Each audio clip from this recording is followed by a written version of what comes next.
తెలంగాణలో బతుకమ్మ అంటే సాక్షాత్తు ఆ అమ్మవారు పార్వతీదేవి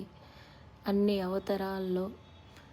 శరన్నవరాత్రుల ఉత్సవాలు గాను మరియు నవదుర్గల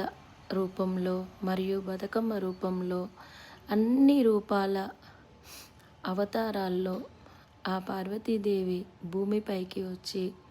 అందరికీ ఆశీర్వాదం, అందరికీ మనోధైర్యం, ఎంత నమ్ముకుంటే ఆ అమ్మని అంత మనకి తన దీవెనలు ఇస్తుంది అనే నమ్మకం. దానితో తెలంగాణలో బతుకమ్మ అంటే తంగెడి పువ్వులు, గుమ్మడి పువ్వులు,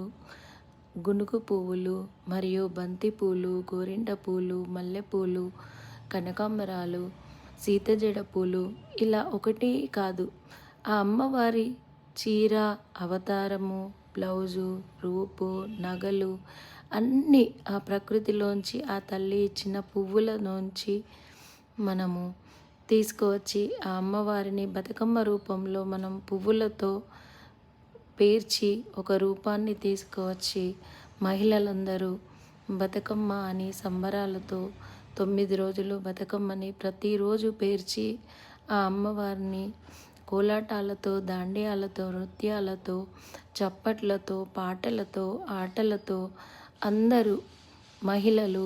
ఎంతో ఆనందంగా 9 రోజులు సెలబ్రేషన్ చేసుకొని చివరి రోజున ఆ అమ్మవారిని ప్రకృతిలోకి చెరువు కానీ గంగ కానీ నిమజ్జనం చేయడం జరుగుతుంది.